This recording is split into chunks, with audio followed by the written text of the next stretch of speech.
Tcharam!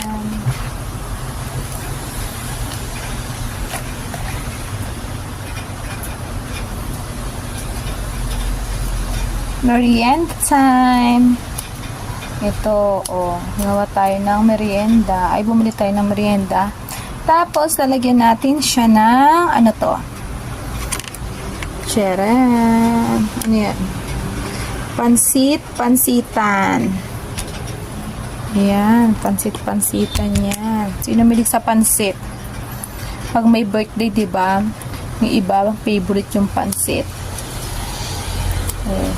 These are pansit.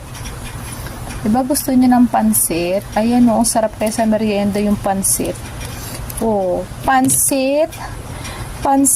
Pansitan. So yummy.